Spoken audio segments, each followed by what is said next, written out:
च्या गृह विभागामध्ये महिला पोलीस अधिकाऱ्यांनी काम करायला लागून फार मोठ्या प्रमाणामध्ये त्यांचा सहभाग वाढलेला आहे. इतकंच नव्हे तर 17-18 वर्षापूर्वी जे महिलांचं प्रमाण कमी होतं ते आज महिला पोलिसांची संख्या वाढलेली आहे. असं असलं तरीसुद्धा काही वेळेला महिला पोलिसांकडून तक्रारी येतात आणि त्यासाठी प्रत्येक जिल्ह्यामध्ये पॉशच्या सारखी एक पोलिसांची कमिटी देखील केलेली आहे, ज्याच्यावर महिला वरिष्ठ पोलीस अधिकारी तिथे अध्यक्ष म्हणून असते. पण असं जरी असलं तरी एका पोलीस विभागातल्या महिलेने बरेच मुद्दे एका यूट्यूबवर एका वाहिनीवरती मांडलेले आहेत आणि त्याच्यामध्ये असं दिसतंय की ज्या पोलीस अधिकाऱ्यांवरती बलात्कार किंवा विनयभंगाचे आरोप आहेत ते सुद्धा मोठमोठ्या प्राईम पोस्टिंगवरती आज काम करताना दिसत आहेत.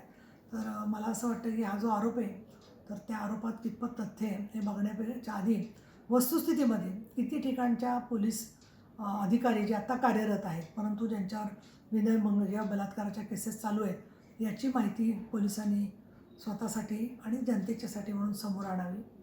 मुद्दा एक. दुसरा मुद्दा म्हणजे महिला पोलीस अधिकाऱ्यांना पोस्टिंग देत असताना त्यांच्या ज्या घरगुती अडचणी असतात त्याच्याबद्दलचा विचार केला जात नाही.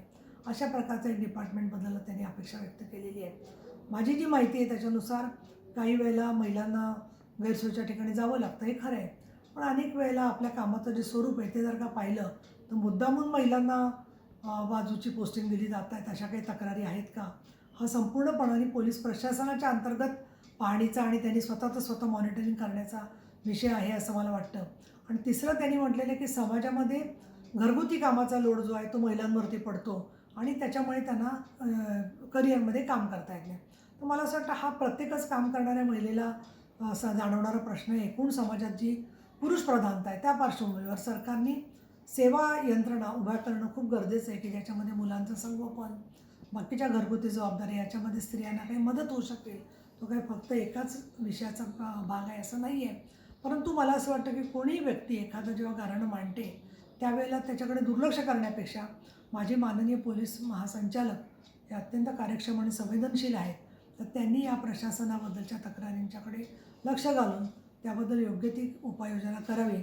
आणि मला ज्यावेळेला दिसेल की एक 8-15 दिवसामध्ये त्यांनी माहिती घेतलेली आहे तर नक्की मी त्यांना स्वतः जाऊन भेटीन आणि विचारीन की या संदर्भामध्ये काय त्यांचं निरीक्षण आहे आणि याच्यात काय सुधारणा करता येईल. आणि त्याचबरोबर त्या दृष्टिकोनातून प्रत्येक ठिकाणी समन्वयाचं वातावरण, मग ते महिला असो पुरुष असो, पुरुष काम करत असो किंवा महिला काम करत असो, सगळीकडे समन्वय, सुसंवाद आणि सहृदयता आवश्यक आहे असं मला वाटतं.